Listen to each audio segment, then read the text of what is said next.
Hello guys, my name is Amit Sani and I welcome you in this 15th November The Hindu analysis video. In the morning these videos come, in the evening the MCQ lessons they come. Both the lessons are extremely important, you need to follow them religiously, and the explanations PDFs you are getting every day, paid content available at 159 rupees per month, and 3 important faculties and important videos. If you face any issue regarding joining these courses and the premium videos, their subscription, so you can call on these two numbers for any payment related issue or any query.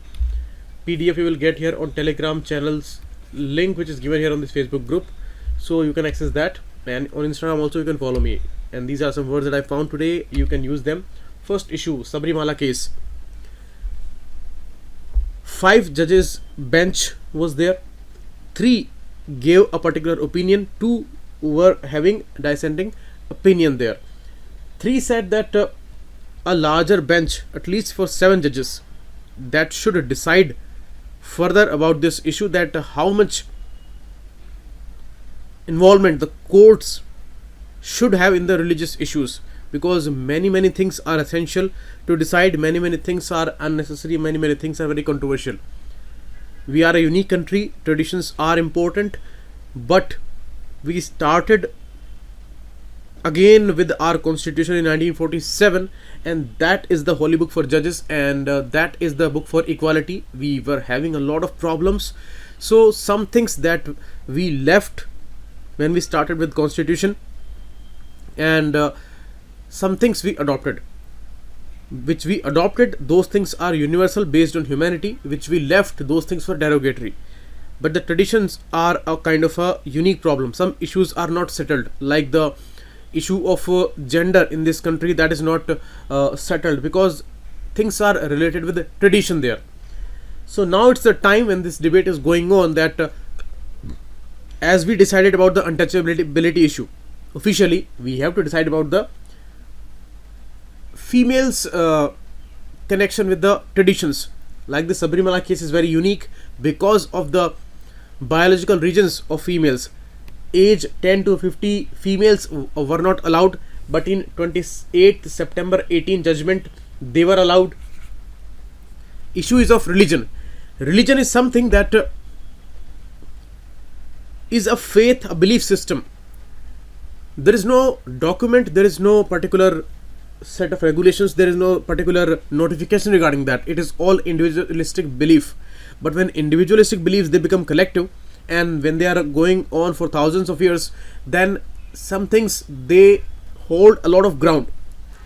But when this debate is there, that when this belief is there for crores of people, but the belief is also there for those females which are finding it very difficult and impossible to get that supernatural blessings in that temple, where others believe that something is there in the temple and we should visit the deity there.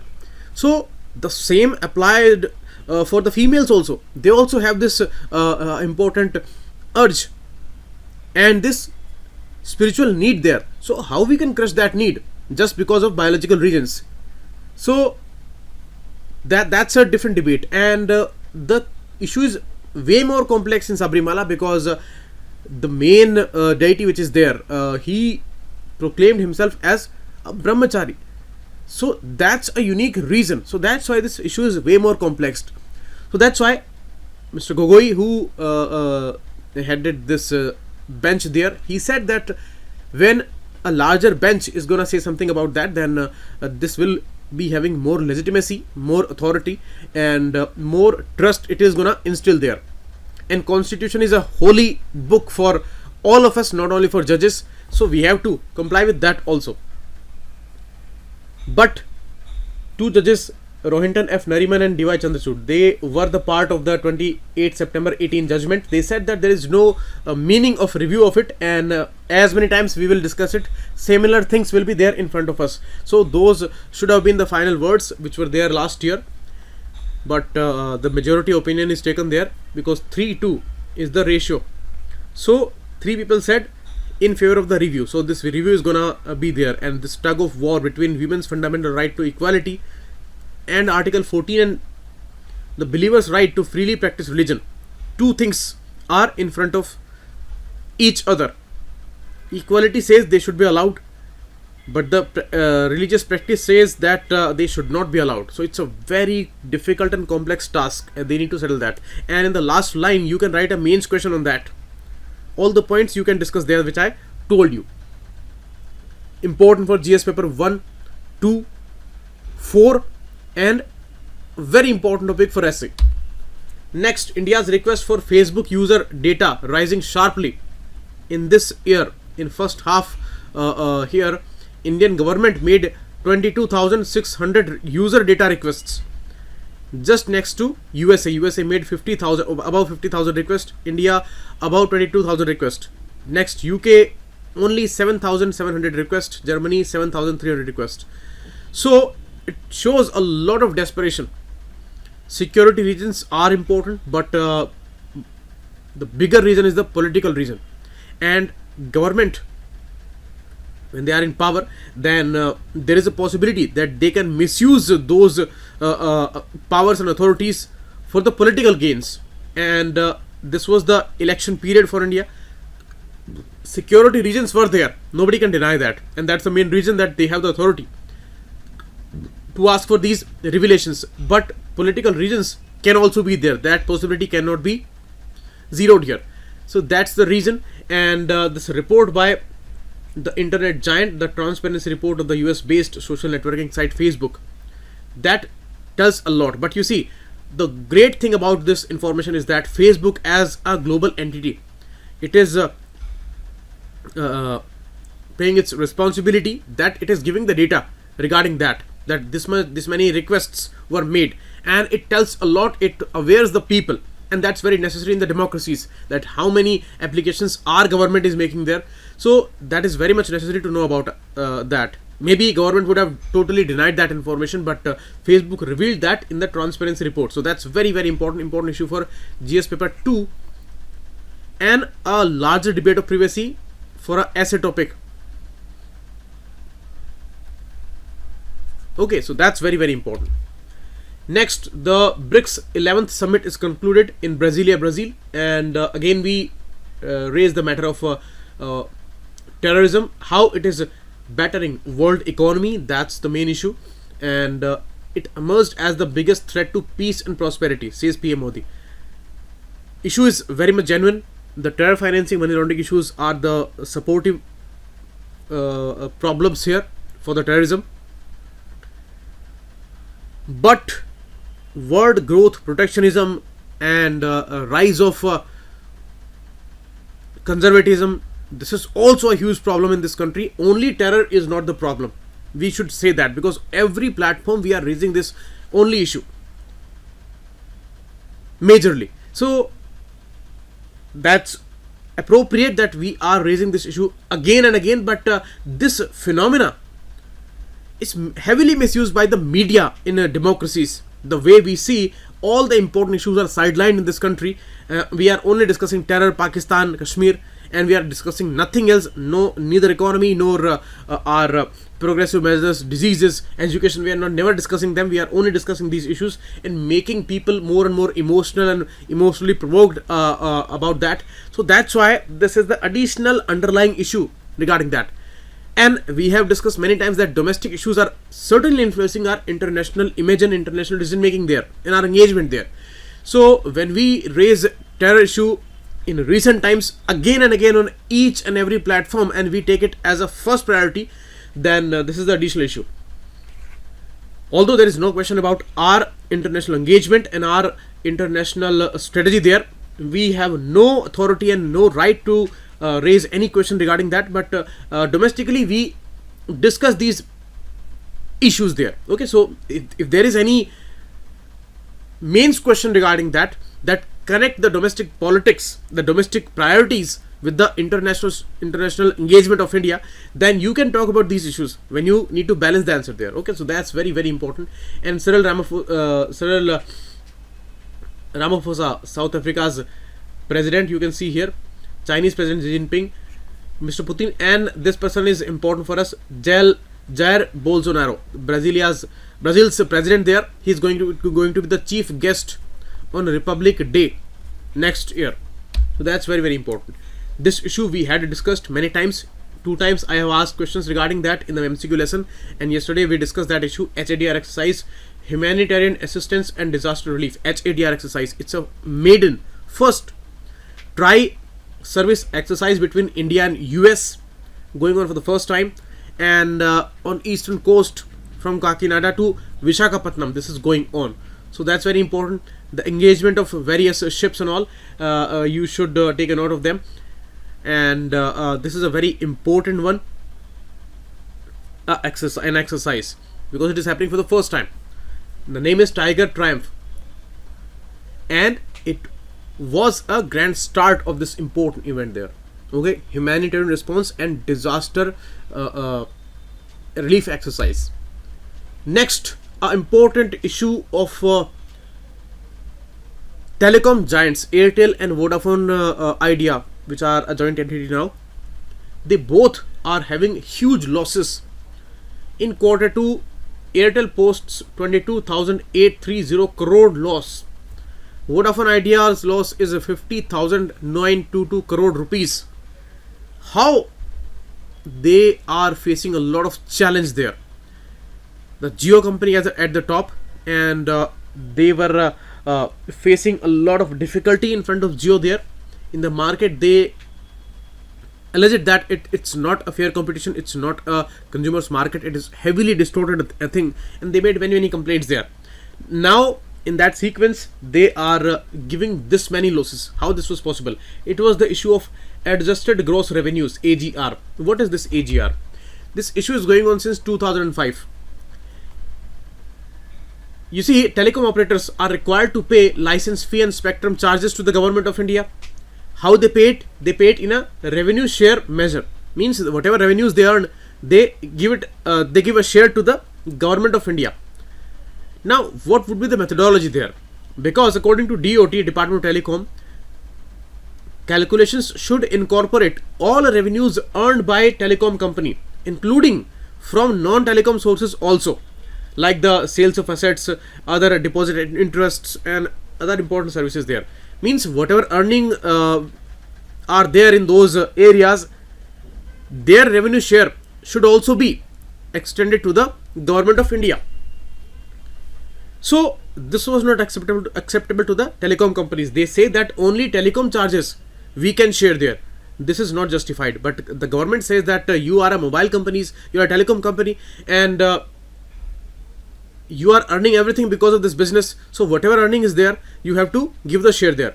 Government is in a dire need of money today, and this issue was taken to the Supreme Court. Supreme Court said it is all justified and you have to pay to the government now. So it's a big sword hanging on their heads, and now this many losses they are posing there in the quarter 2 there. That's really a huge issue. They say that this way we cannot survive in the market. For sure it's a huge loss.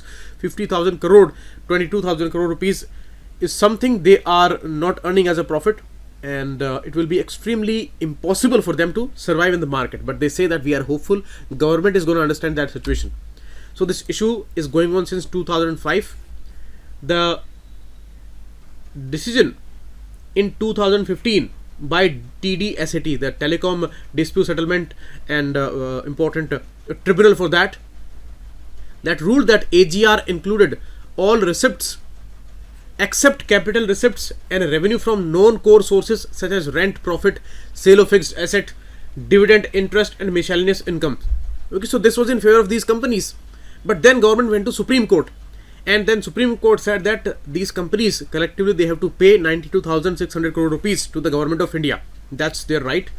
And TDSAT is a body under TRAI. TRAI was established in 1997 in India, and this TDSAT in 2000 year. So these are important details for prelims and mains both, and you can write about them, and this issue will be very much clear to you. Okay, next. India is home to 77 million diabetics and maybe more, because lakhs of people, crores of people are undiagnosed. They are living a life of diabetes, but they are undiagnosed because in the starting years you cannot feel the problem of diabetes in the body. So for some years this body can sustain that, but later this issue becomes very problematic. type 1 and type 2, these are two types, and obviously the type 2 share is way bigger because type 1 is way more dangerous, and type 2 can be managed with exercise and other lifestyle changes and eating changes there. So as I have discussed this issue twice in the past, I asked you a question regarding the Diabetes Atlas, which was released by International Diabetes Foundation, IDF. It was IDF Diabetes Atlas, and now they have come up with the 9th edition of it yesterday, because 14th of November was the World Diabetes Day.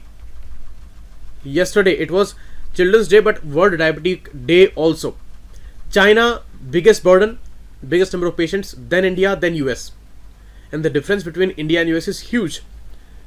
And in India, it may be around 100 million easily if we count the undiagnosed people also.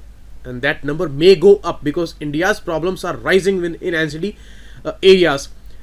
Yesterday we were discussing that cancer care facilities are highly inadequate in India, and this is diabetes, again a NCD.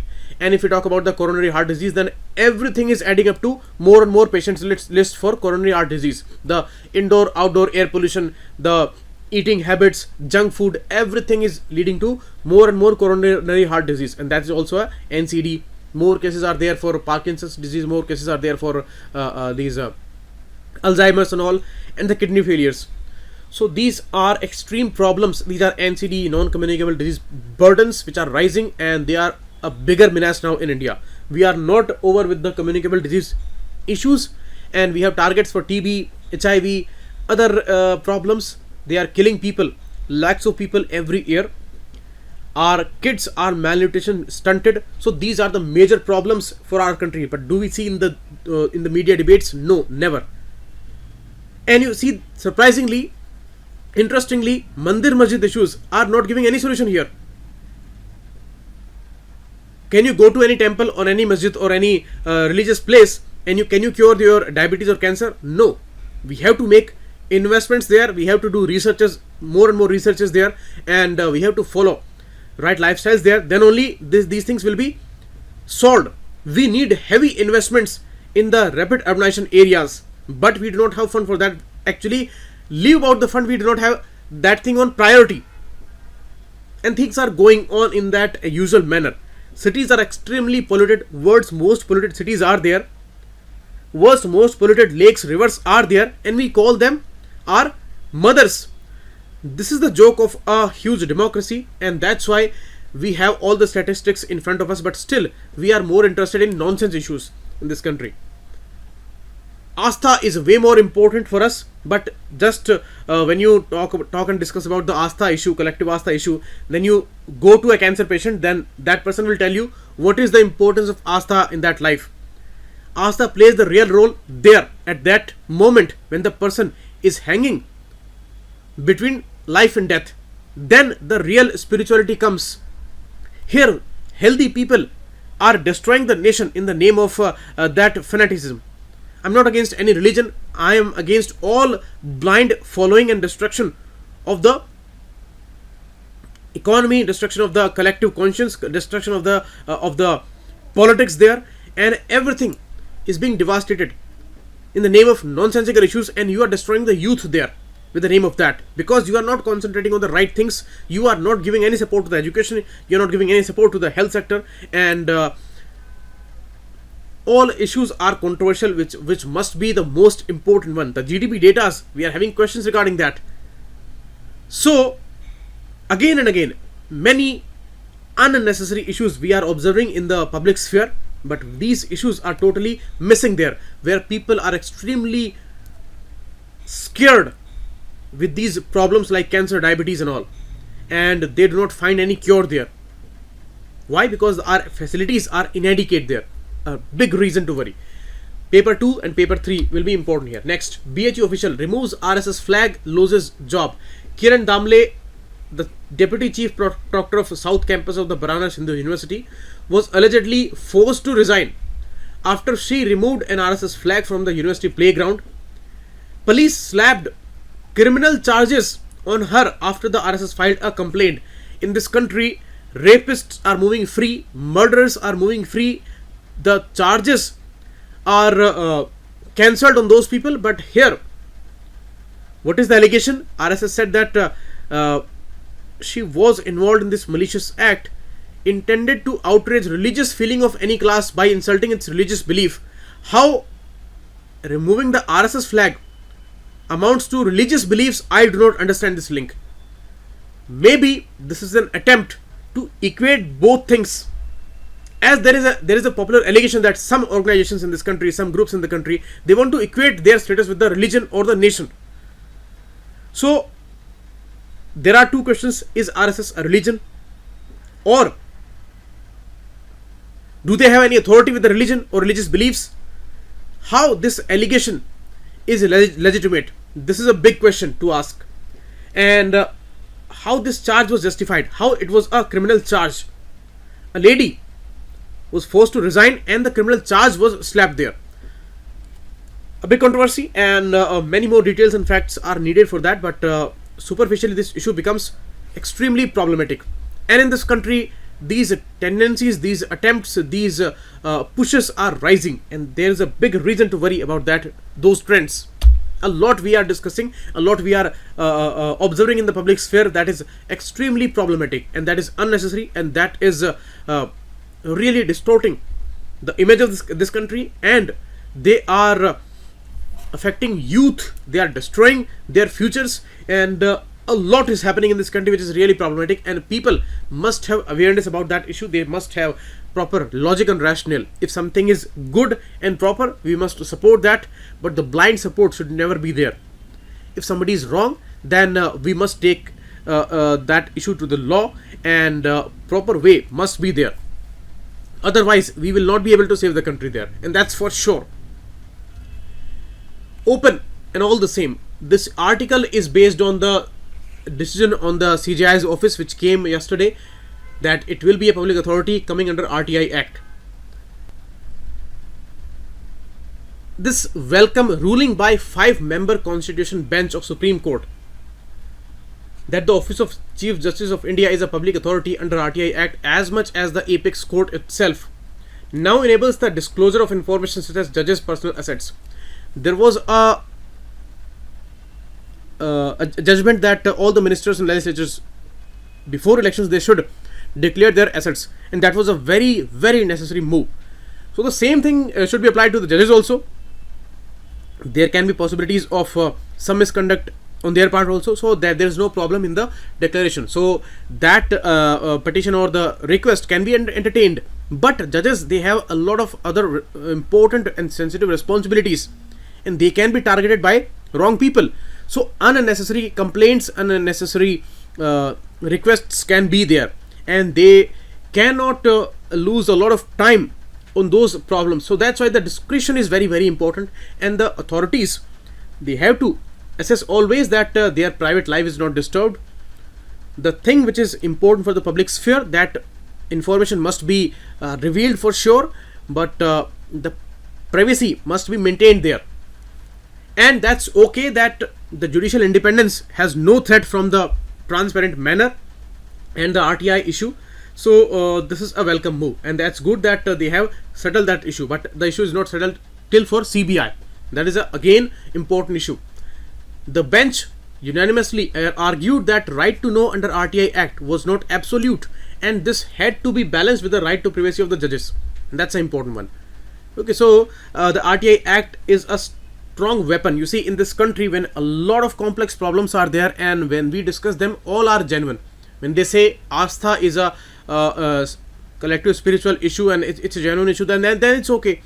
But when we come to economy, when we come to NCD problems, non-communicable disease, when we come to education, when we come to these developmental issues, poverty, malnutrition, then these things are also genuine. So in the end, we have to take things on priority.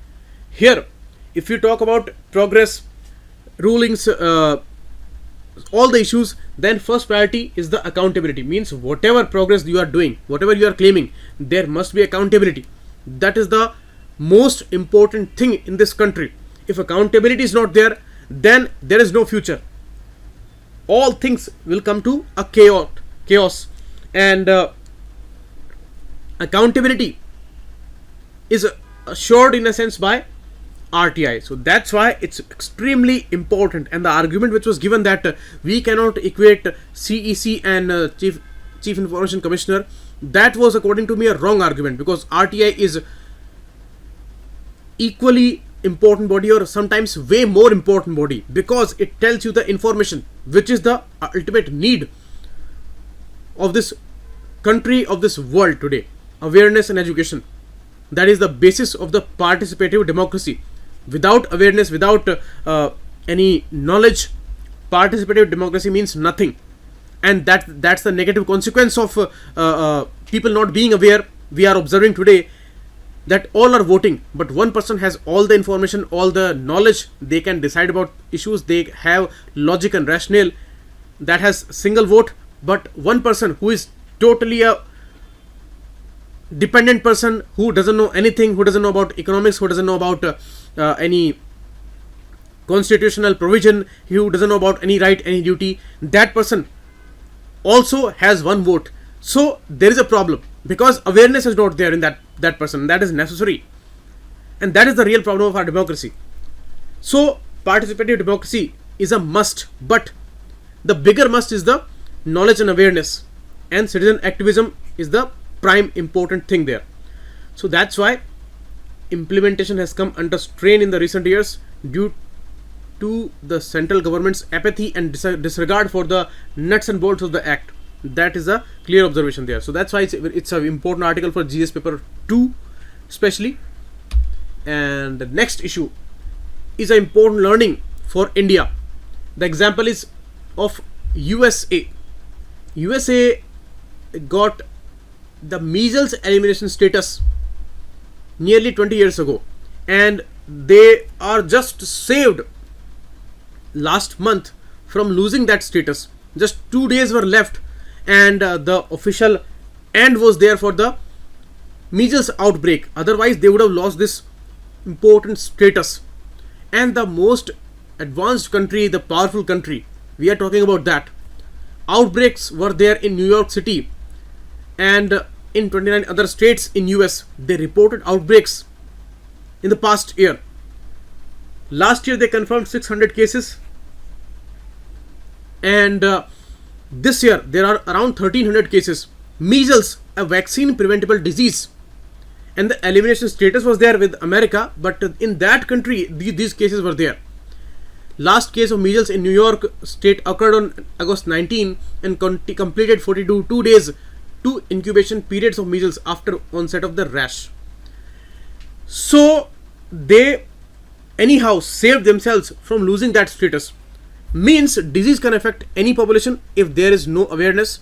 If they defy the progressive measures, these people registered the vaccination drive, and especially a conservative Jewish community was there which were having 75% of the cases.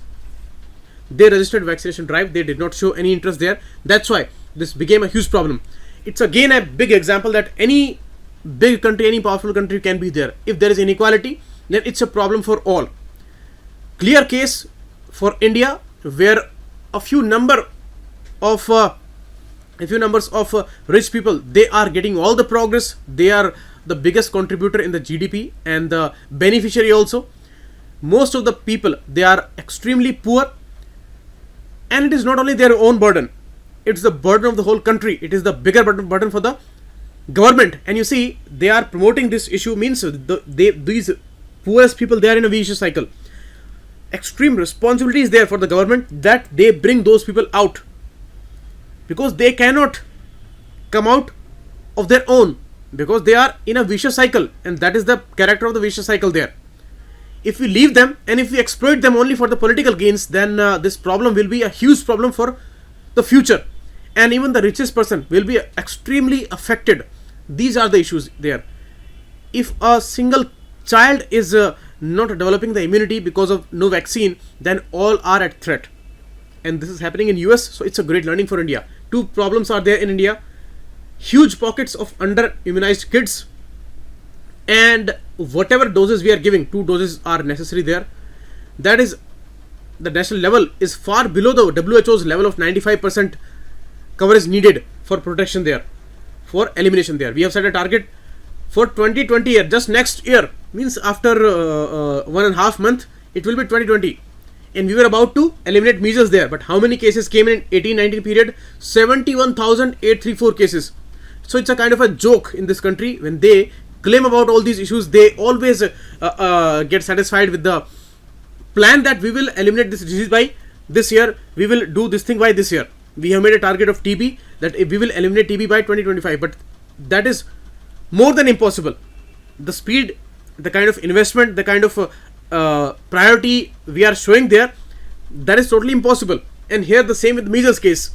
In US only there are problems, and we are claiming that we will eliminate measles by 2020. But how? Our national level of vaccination that never crossed the threshold of 95% in the past, how we can make it possible? In the first drive in 2018, the first dose covered 90%, second only covered 80%. It's WHO threshold is 95%. We should have moved towards that, but from 90 we came towards 80. Backwards means this is clearly shows. And the performance of the states like UP, MP, we discussed there, how much sincere those states are, heavily populous states. So it shows the sincerity and the apathy there. 15% of kids in India fail to develop immunity from the first dose of measles vaccine. That's why the second dose is necessary. Until that time, older kids are fully protected with two doses. Infants will remain vulnerable. So the security is not there. The total protection is not there. So how we can achieve this goal? Leave by 2020 we cannot eliminate it till 2025. The way we are moving there, because never in the past we crossed this threshold there, which is the necessary condition there. So that's the issue. So we have to learn a lot from America. So this is the lesson today, and we will discuss other things tomorrow. One important article is there. You have to give your comments on that, and I have given you a essay topic on that. Very important, crucial issue. I have discussed those religious issues, belief systems, and these things. I've tried to give you some insight there, some new points maybe you have got. So you should write this 800 words essay on that topic. So thanks a lot. Keep watching. It was Amit Saini.